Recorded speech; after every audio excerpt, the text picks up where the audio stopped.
మొట్టమొదటిగా మన యొక్క శ్రీసభ, స్థానిక శ్రీసభ యొక్క గణాంకాల గురించి. మన శ్రీసభ యొక్క గణాంకాలకు వెళ్ళే ముందు కొంచెం చరిత్రను మనం గమనించినట్లయితే, ఈ విజయవాడకు 60 కిలోమీటర్ల దూరంలో మచిలీపట్నం ఓడరేవు అనేది ఉంది. అయితే ఈ మచిలీపట్నంలో ఉన్న ఓడరేవు క్రీస్తు పూర్వం 3వ శతాబ్దం నుంచే వర్తక వాణిజ్యాలకు బాగా ప్రసిద్ధి చెందినటువంటి ఓడరేవుగా చరిత్ర చెప్తూ ఉంది.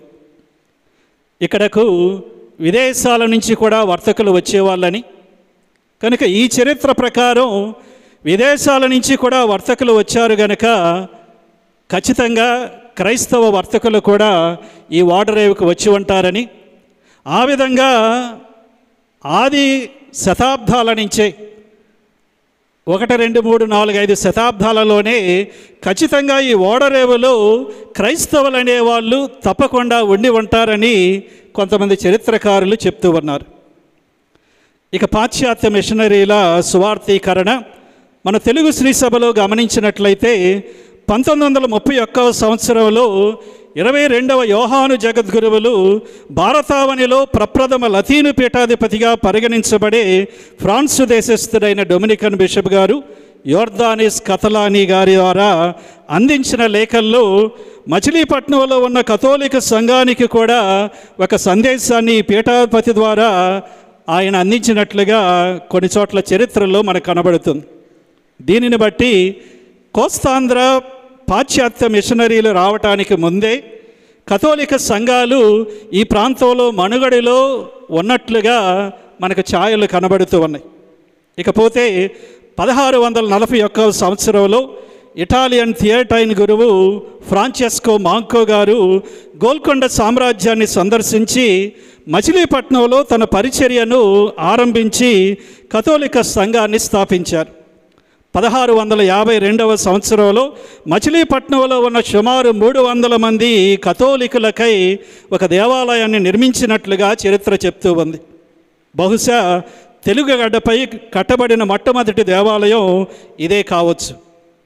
తెలుగు శ్రీసభలో ఆరంభం నుండి ప్రముఖమైన స్థానాన్ని కలిగి తెలుగు ప్రాంతంలో మిషనరీలు ప్రవేశించటానికి ప్రముఖ ద్వారంగా నిలిచిన మచిలీపట్నానికి ఒక 60 కిలోమీటర్ల దూరంలో ఈ జూబిలీ వేడుకలు కొనియాడటం నిజంగా ఒక అపురూపమైనటువంటి సందర్భంగా నేను భావిస్తూ ఉన్నాను. ప్రాంతీయ శ్రీసభగా మన కథ బహుశా ఇక్కడే మొదలై ఉండవచ్చు. ఇదే ప్రాంతంలో ప్రాంతీయ శ్రీసభగా మన గతాన్ని నెమరవేసుకుంటూ మన భవిష్య గమనాన్ని ఆలోచించటం ఖచ్చితంగా ఒక మధురమైన దైవానుగ్రహం అని నేను భావిస్తూ ఉన్నాను. ఈ మిషనరీ నిరంతర శ్రమ ఫలితంగా నర్సాపూర్లో, భీమిలీపట్నంలో, విశాఖపట్నంలో, శ్రీకాకుళంలో మొదలగు ప్రాంతాలలో కథోలిక సంఘాలు ఈ మిషనరీ ద్వారా స్థాపించబడినట్లుగా చరిత్ర చెప్తుంది. తరువాత 1700 సంవత్సరాలలో కర్ణాటిక్ మిషన్లో భాగంగా చిత్తూరులో కథోలిక విశ్వాస వ్యాప్తి జరిగింది. 18వ శతాబ్దం నుండి కర్ణాటిక్ మిషన్ ద్వారా యేసుసభ మిషనరీలు కథోలిక విశ్వాసాన్ని బలంగా వ్యాప్తి చేయటం జరిగింది. ఈ శతాబ్దాల మిషనరీ మజిలీ క్రీస్తు సువార్త వ్యాప్తిలో ఎన్నో ప్రాణాంతకమైన ప్రయత్నాలు, మహోన్నతమైన ప్రాణత్యాగాలు, ఎక్కడో పుట్టి ఎక్కడో పెరిగి ఇక్కడికి వచ్చి స్ఫూర్తిదాయకమైన సువార్త సేవలో అసువులు బాసిన త్యాగదనులు కోకలులుగా ఉన్నారు. 2వ శతాబ్దంలో జీవించిన శ్రీసభ పితామహుడు తెర్తులియన్ గారు ఈ విధంగా చెప్పారు: హతసాక్షుల రక్తమే శ్రీసభకు బీజాలు అని. ఎంతోమంది త్యాగమూర్తుల పుణ్యఫలమే ఈ కోస్తాంధ్ర ప్రాంతీయ శ్రీసభ జననం, గమనం అని మనం భావించాలి. అగస్టినియలు, థియేటైన్స్, ఫ్రాన్సిస్కన్స్, జెస్యూట్స్, మిల్హిల్ మిషనరీసు, పీమే మిషనరీసు, వివిధ దైవాంకిత మఠాలకు చెందినవారు కోస్తాంధ్రలో చేసిన త్యాగమయమైన పరిచర్య వల్లే ఇక్కడ కథోలిక విశ్వాసం దృఢంగా నాటబడింది. అలాగే విదేశాల నుండి వచ్చిన వివిధ మఠ సభలకు చెందిన మహిళా మఠవాసులు, అదేవిధంగా స్థానికంగా స్థాపించబడినటువంటి మఠ సంస్థల మహిళా మఠవాసులు మిషనరీ గురువులతో కలిసి ప్రాంతీయ శ్రీసభలో చేసిన కృషి, త్యాగం ఎంతైనా హర్షణీయం, స్ఫూర్తిదాయకం. ఇక మన ఉపదేశులు ప్రాంతీయ శ్రీసభలో ఆరంభం నుండి నేటి వరకు చేస్తున్న అలుపెరగని నిరంతర సేవ శ్రీ సభను ఇలాంటి ఉన్నత స్థితికి చేర్చిందనడంలో ఏమాత్రం సందేహం లేదు. కనుక వీరందరికీ కూడా సభాముఖంగా ధన్యవాదాలు చెల్లిస్తూ ఉన్నాను. ఇది మన యొక్క గత చరిత్ర.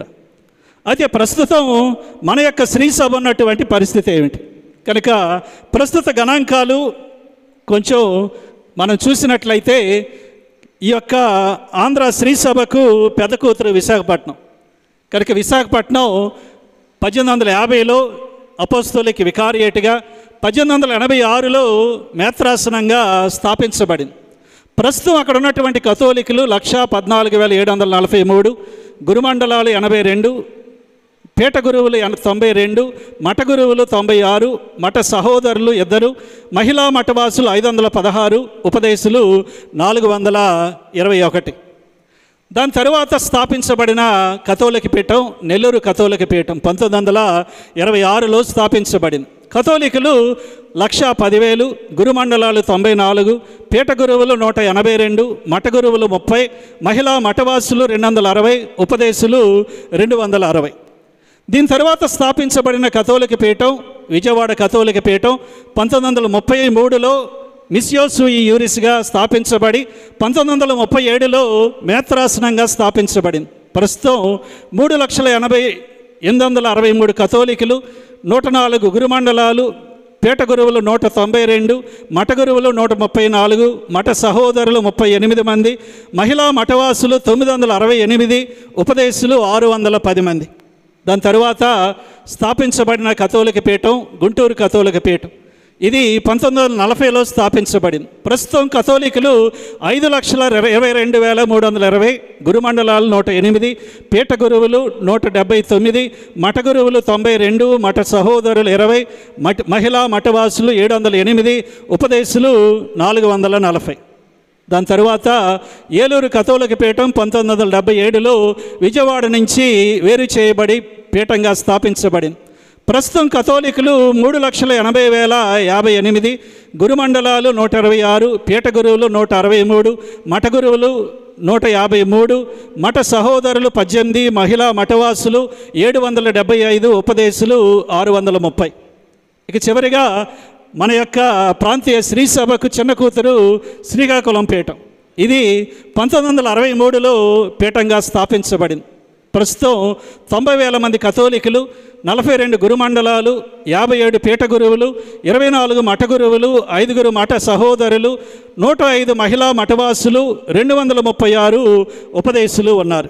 అయితే ఈ గణాంకాలన్నీ ఒకచోట చేర్చి చూస్తే ఆంధ్ర కోస్తాంధ్ర శ్రీ సభ యొక్క గణాంకాలు ఈ విధంగా ఉన్నాయి.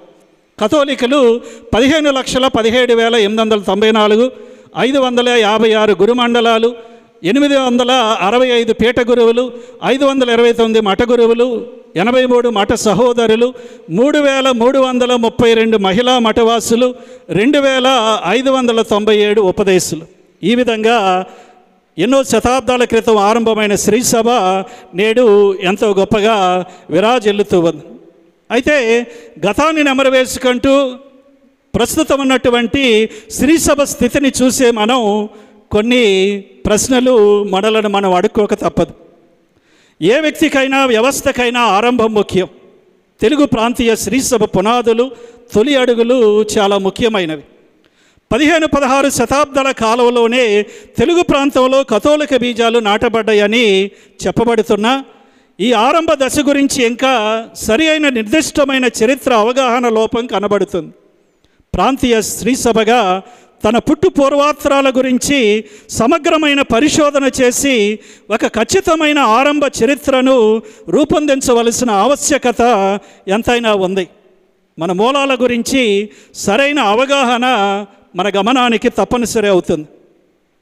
తెలుగు శ్రీ సభ 10ల నుంచి 100లకు, 100ల నుంచి 1000కు, 1000 నుంచి లక్షలకు చేరుకోవటం ఆనందదాయకం. ఇది మహోన్నతమైన అభివృద్ధి కాకపోయినా హర్షించదగ్గ అభివృద్ధి అని చెప్పక తప్పదు. ఆంతియోకపురి ఇన్యాసి గారు అన్నట్లుగా కేవలం క్రైస్తవుడిగా పిలువబడటం నా ఆశ కాదు, క్రైస్తవుడిగా ఉండటం నా ఆకాంక్ష అని ఆయన అన్నారు. కోస్తాంధ్రలో 15 లక్షల పైగా ఉన్న కథోలికులుగా మనం కేవలం కథోలికలుగా పిలువబడటంలోనే ఉన్నామా, లేక కథోలికలుగా ఉన్నామా అని ఆలోచన ఈ సమయంలో చేయాలి. కథోలిక పేరులో ఉన్నామా, లేక కథోలికత్వం మనలో ఉందా అనే ప్రశ్న ముఖ్యమైన ప్రశ్న అవుతుంది.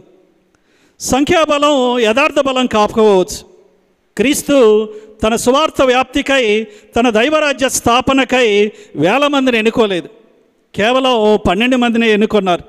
అది కూడా అనామకులైన సామాన్యులను, జాలరులను ఆయన ఎన్నుకున్నారు. శ్రీసభ యథార్థ బలం క్రీస్తు. శ్రీసభ మన క్రీస్తులో ఎంత నాటుకొని విశ్వసనీయంగా ఆయన పవిత్ర దేహంగా రూపొందితే అంత ఎక్కువగా శ్రీసభ బలమైనది అని మనం చెప్పవచ్చు. సంఖ్య కంటే నాణ్యత ప్రధానం. ఎన్ని లక్షల కథోలికులు మన మేత్రాసనంలో ఉన్నారు, ఎన్ని వేల మంది కథోలికులు మన విచారణలో ఉన్నారు అన్నది ప్రధానం కాదు. ఎంతమంది నిజమైన క్రీస్తు సాక్షులుగా జీవిస్తున్నారన్నది ముఖ్యం. ఎంతమంది కథోలికులు ఉన్నారన్నది కాదు, ఎంత కథోలికత్వం మనలో ఉన్నదన్నది ముఖ్యం. వేమన మహర్షి చెప్పినట్లుగా గంగిగో పాలు గరిటెడైనను చాలు, కడివెడేమననేమి కర్మపాలు అని. వేమన మహర్షి చెప్పినట్లుగా నామమాత్రపు కథోలికులు కాదు, నాణ్యమైన కథోలికులు కావాలి. లక్షల సంఖ్యలో ఉన్న ప్రాంతీయ శ్రీసభ కథోలికులు లక్షణమార వారై కథోలిక విశ్వాసాన్ని విలక్షణమైన రీతిలో జీవించినప్పుడే నిజమైన బలాన్ని ఈ ప్రాంతీయ శ్రీసభ సాధించగలుగుతుందని మనం గుర్తించి కథోలిక శ్రీసభ జీవన నాణ్యతను పెంచే ప్రయత్నాన్ని చేయాలి. బహుశా మౌలిక సంఘాల వ్యవస్థను వ్యాపింపచేసి బలపరచటం ఈ నాణ్యతను పెంచే మార్గంలో ఒక ప్రధాన సాధనం కావచ్చు. అదేవిధముగా శతాబ్దాల చరిత్రలు కలిగి లక్షల సంఖ్యలో ఉన్న కథోలికల్లో ఎంతమంది ఐఏఎస్, ఐపీఎస్లు ఉన్నారు, ఎంతమంది సివిల్ సర్వీసెస్లో ప్రభుత్వ పాలనా వ్యవస్థల్లో ప్రవేశించగలిగారు, ఎంతమంది రాష్ట్ర రాజకీయాల్లో ఎదిగారు, ఎంతమంది ఆర్థిక వ్యవస్థలో తమ సత్తా చాటగలిగారు, ఎంతమంది సమాజ సేవల్లో తమదైన ముద్ర వేయగలిగారు. ఈ రంగాలన్నిటిలో మన తెలుగు కథోలికులు ఎలా ప్రవేశించాలి, ఎలా రాణించాలి అని ఆలోచించి ఆ దిశలో ప్రణాళికలు రచించి అమలు చేయాలి. ఇలాంటి రంగాలలో ప్రవేశించాలని ప్రయత్నించే యువతను ప్రోత్సహిస్తూ వారికి తగిన ఆర్థిక సహాయాలను కూడా మనం అందించాలి. ప్రాంతీయ శ్రీసభ ఇంకా లౌకిక సమాజానికి దూరంగా తన చుట్టూ ఉన్న ప్రపంచానికి తనది కాదన్నట్లుగా మనుగడ సాగిస్తుంది. ఎలా కథోలిక విశ్వాస ప్రాభవాన్ని ప్రాంతీయ సమాజంలో ప్రకాశింపచేయాలి అని ఆలోచన చేయాలి. 2వ వాటికన్ మహాసభ గ్రంథం అన్నట్లుగా ఆధునిక ప్రపంచంలో శ్రీసభ అనే గ్రంథం 1వ సంఖ్య ఈ విధంగా చెప్తుంది: లోకశ్రేయం శ్రీసభ శ్రేయం, మానవ దుఃఖం శ్రీసభ దుఃఖం. లోకంలోని మానవులకు మంగళకరమైన విషయాన్ని శ్రీసభకు ఆనందాన్ని కలిగిస్తాయి. మానవుల దుఃఖానికి కారకమైన ఈతి బాధలు, యుద్ధ బీభత్సాలు, ఘోర విపత్తులు శ్రీసభ హృదయాన్ని కలచివేస్తాయి, కంటతడి పెట్టిస్తాయి. కనుక స్థానిక శ్రీసభ స్థానిక లౌకిక సమాజంతో మమేకమై స్వార్థ సంస్కృతితో సమాజాన్ని పవిత్రీకరించే ప్రయత్నాన్ని తప్పకుండా ఈ కాలంలో చేయాలి. ప్రాంతీయ శ్రీసభలో లక్షల్లో కథోలికులు, దాదాపుగా 1500 గురువులు, 3500 దాకా సిస్టర్సు, 2500 దాకా ఉపదేశులు, వేలల్లో విద్యా సంస్థలు, వందల్లో ఆరోగ్య సంస్థలు, చాలా సేవా సంస్థలు ఉన్నాయి. ప్రశ్న ఏమిటంటే, మన ప్రాంతీయ శ్రీసభకు, క్రీస్తుకు, సువార్త విలువలకు సాక్షిగా మన శ్రీసభ ఉందా లేదని ఆలోచించాలి. ఈ ప్రాంతీయ శ్రీసభ క్రీస్తును లోకానికి సాక్షాత్కరింపచేస్తుందా? ఈ ప్రాంతీయ శ్రీసభను, దీనిలోని సేవలను, దీని సంస్థలను చూచి కథోలికేతరులు క్రీస్తుని, క్రీస్తు సువార్త విలువలను ఈ శ్రీసభలో చూడగలుగుతూ ఉన్నారా? క్రీస్తు విలువలను ఈ శ్రీసభలో హర్షిస్తున్నారా? మన సమాజం ఈ కథోలిక శ్రీసభ మన మధ్యలో ఉండటం మంచిదనుకుంటున్నారా, లేక ఎందుకు ఈ సభ మన మధ్యలో ఉందని అనుకుంటున్నారని ఆలోచించక తప్పదు. ప్రాంతీయ శ్రీసభలో చాలా వరకు కథోలిక జీవనం ఒక శతాబ్ద కాలం దాటుతూ ఉంది. శతాబ్ద కాలం దాటుతున్న శ్రీసభగా మనం ఎటువైపు పయనిస్తూ ఉన్నాం? ప్రాంతీయ శ్రీసభగా మన బలం ఏమిటి? మన బలహీనత ఏమిటి, మన బలహీనతలను అధిగమించటానికి ఎలాంటి ప్రణాళికలు రచిస్తూ ఉన్నాం, మన బలాన్ని రెట్టింపు చేసుకోవటానికి ఎలాంటి ప్రణాళికాబద్ధమైనటువంటి కృషిని మనం చేస్తున్నాం. శ్రీసభగా మన గమనానికి ఎప్పటికప్పుడు బేరీజు వేసుకుంటూ అవసరమైనటువంటి మార్పులు చేస్తున్నామా లేదని ఆలోచించవలసిన సమయం ఇదని నేను అనుకుంటూ ఉన్నాను. ఇక రెండవ అంశంలోనికి మనం వెళ్ళినట్లయితే, రెండవ అంశం శ్రీసభ ఈ సమయంలో మనల నుంచి ఏం కోరుతూ ఉంది. మనందరికీ తెలిసినట్లుగా ఈ జూబిలీ ఎప్పుడో 4 సంవత్సరాల క్రితం ఆరంభమైనటువంటి సహయాత్ర శ్రీసభ సినడల్ జర్నీలో భాగంగా దీన్ని మనం కొనియాడుతూ ఉన్నాం. కనుక ఈ జూబిలీ కూడా అటువంటి సహయాత్ర శ్రీసభ వైపు మనందరినీ కూడా నడిపించాలి. అయితే ఈ సహయాత్ర శ్రీసభ అంటే ఏమిటి? ఈ సహయాత్ర శ్రీసభ సినడాలిటీ అనేటువంటి అంశం ఈ మధ్యనే ప్రాచుర్యంలోనికి వచ్చిన ఇది ఆరంభం నుంచి ఉన్నటువంటి అంశంగా మనం గుర్తించాలి. ఉదాహరణకు సృష్టిలోనే ఆ సహయాత్ర పయనం మనకు కనబడుతుంది. దేవుడు సృష్టిని చేసి సృష్టితో పాటు నడవాలనుకున్నాడు. అదేవిధంగా మానవుణ్ణి చేసినప్పుడు ఆదాము అవను చేసి వారిని కలిసి నడవమన్నాడు. అంతేకాకుండా వారిని సృష్టితో కలిసి నడవమని సహపయనం చేయమని చెప్పాడు.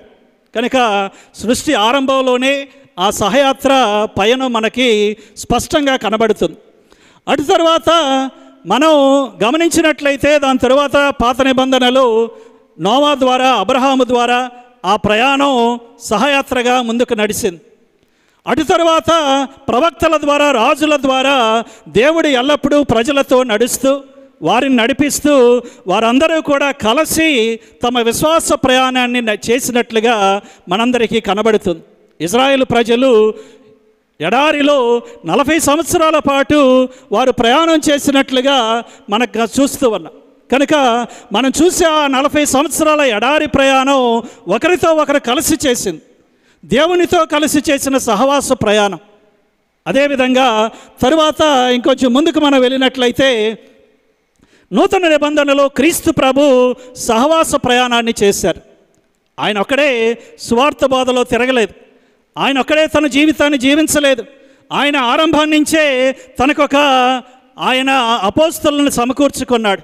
ఆయన ఇతరులతో కలిసే ప్రయాణించాడు, సువార్త పరిచర్య చేశాడు.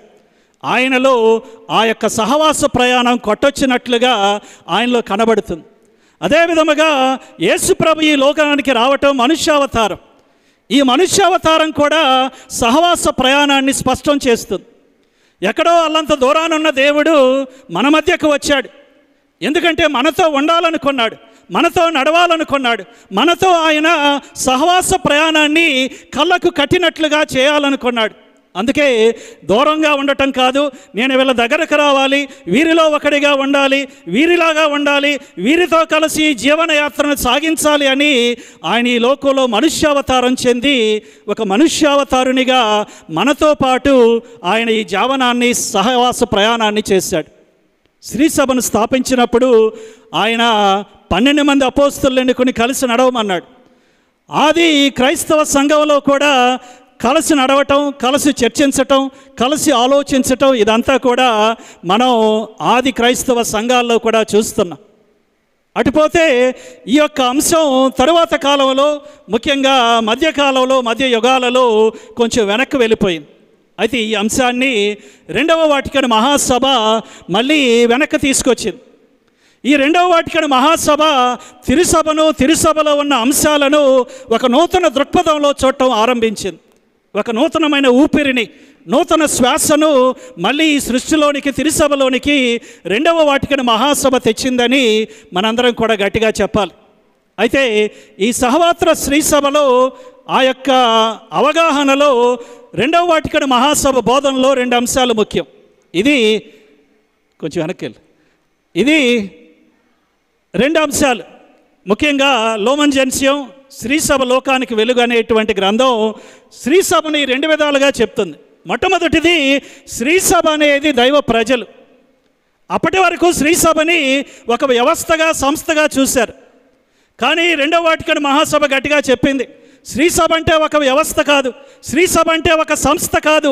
శ్రీసభ అంటే ప్రజలు, శరీర రక్తాలతో జీవించే ప్రజలు, దేవుణ్ణి ప్రేమించే ప్రజలు, వారు దేవుని చేత ప్రేమించబడే ప్రజలు, పరస్పరం ఒకరి ఎడల ఒకరు ప్రేమను, దయను, కనికరాన్ని పరస్పరం పంచుకునే ప్రజలు శ్రీసభని ఆ యొక్క గొప్పగా శ్రీసభ చెప్పింది. కనుక శ్రీసభ దైవ ప్రజలైతే సహవాసం ఉండాలి. శ్రీసభ దైవ ప్రజలైతే సహవాసంతో నడవాలి, జీవనాన్ని కలిసి ప్రయాణం చేయాలి.